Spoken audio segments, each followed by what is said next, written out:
पर्वणी चला का माता पिता मरणे अंकित जे दिवस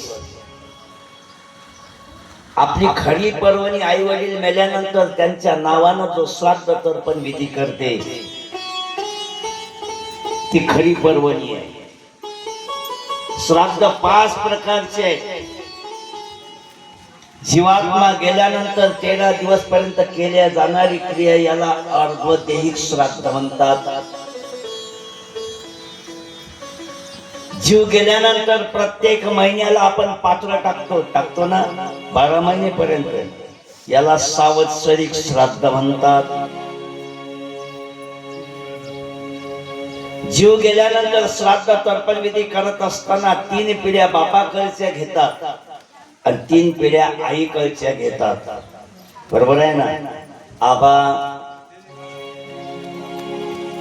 पंजोबा खापर पंजोबा आठवला तर ढोपर पंजोबा त्याचे नाव घेऊन पिंडदान केल्या जाते. आई वडिला आईच्या कडचे सुद्धा मामा मामाचा बाप मामाचा आबा हे पिंडदान केल्या जाते. याला एकादिष्ट श्राद्ध म्हणतात. कोणतं श्राद्ध? 3 श्राद्ध झाले. त्यानंतर आई वडिलाला सगळं जग विसरून जाते. तुम्हीच नाही सगळं जग विसरतात. मग त्यांचं स्मरण व्हावं यासाठी वर्षातून 2 दिवस दिलेले आहेत आई वडिलाचं स्मरण करण्याकरता. कोणते? एक अक्षय तृतीया. काय करतात त्या दिवशी? पितरांच्या नावानं अग्नीला घास टाकतात. बरोबर आहे ना. आणि पितर पाठामध्ये 15 दिवसात कोण्याही दिवशी श्राद्ध करा, श्राद्ध तर्पण करा, अग्नीला घास वाहते, पितरांना प्राप्त होते. का प्राप्त होते? ऐका. पृथ्वी सूर्याभोवती भ्रमण करीत असताना भाद्रपदामध्ये प्रतिपदेपासून तर अमावस्यापर्यंत ती पितर लोकातून जात असते. म्हणून सर्व पितर आपल्या घरी आलेले असतात. त्यांना बोलवा लागत नाही. अक्षय तृतीयाला आवाहन करावं लागते. आवाहयामी स्थापयामी पितराणाम तृप्तर्थे अहम तर्पण करिष्ये. याच्या नावानं घेऊन घास टाकाव. अनायासे सगळे पितर आलेले असल्यामुळे आपण पितर पाठामध्ये पितरांना तर्पण करतो. याला पार्वणिक श्राद्ध म्हणतात. हे श्राद्ध करीत असताना आपल्या कुलातलं एखादं घर निघून गेलं, त्याचा एकटाच राहिला, तोही मेला, त्याचं कोणी श्राद्ध केलं नाही तर तो आत्मा अतृप्त होतो. मग त्याचं श्राद्ध कोणी करावं? कारण पितरांना तृप्त करण्यासाठी पुत्र असतात. काय असतात? पुन्हा नरकस्य तरती इति पुत्रः.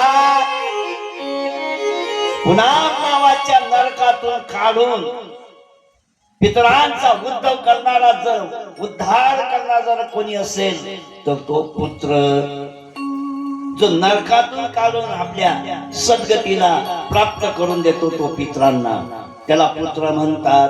नाही तर पुत्र्यात आणि कुत्र्यात काही फरक झोपले काय? फरक नाही. मग अतृप्त असणाऱ्याला तृप्त कसं करावं त्याचं नावही माहित नाही, पण कुळातला अधोगतीला गेलेला आहे तर त्याच्यासाठी एक मंत्र दिलेला आहे. अतृप्तो आत्मा तृप्तो भवती स्वधा स्वाहा. थोडेसे तांदूळाचे दाणे घ्यायचे, त्यामध्ये 1 चमचा 2 चमचा तूप टाकायचं, ते दाणे भिजवायचे तुपाने आणि ते तुपाचं असं घ्यायचं. कसं घ्यायचं?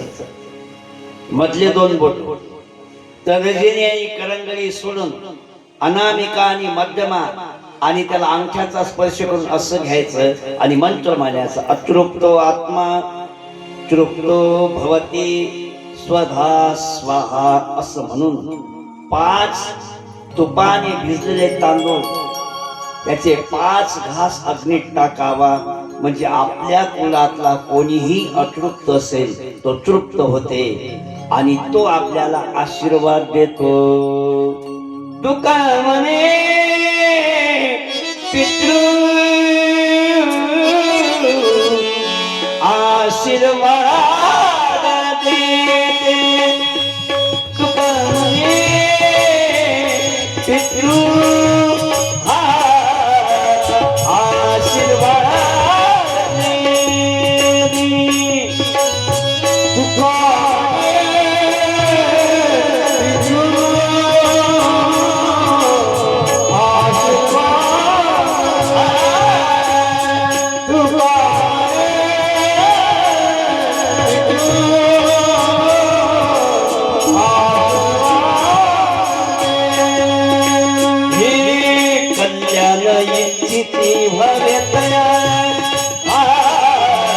कल्याण इच्छिती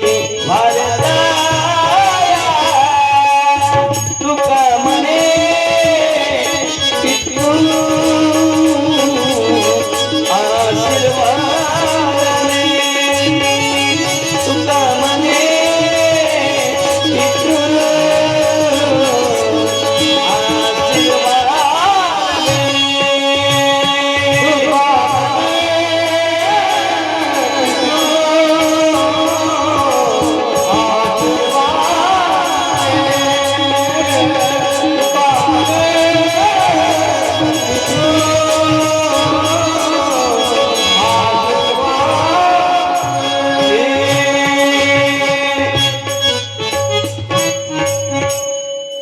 तुका म्हणे पितृ आशीर्वाद देते, कल्याण इच्छिती भावे तया. किती आशीर्वाद देतात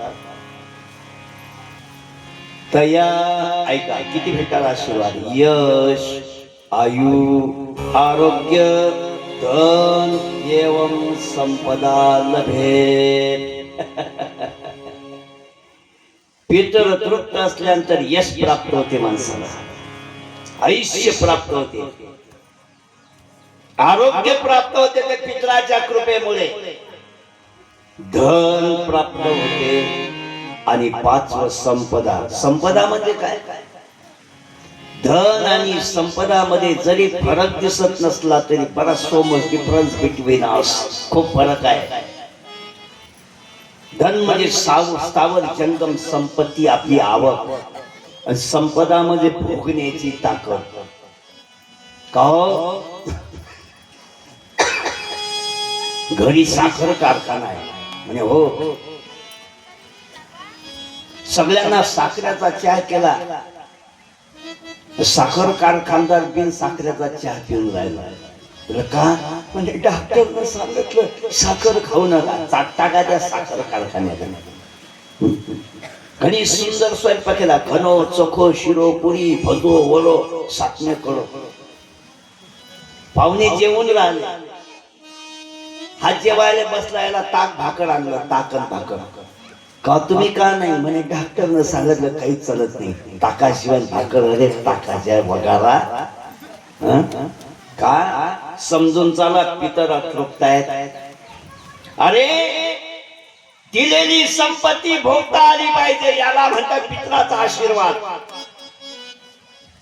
सगळं घरी आहे, खाता येत नाही, काय कामाचं.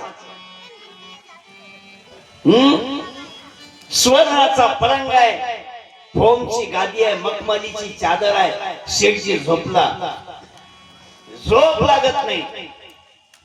3:30 वाजता उठला, झोपेची गोळी घेतली, झोपला. मला सांगा, झोपला की बेशुद्ध पडला?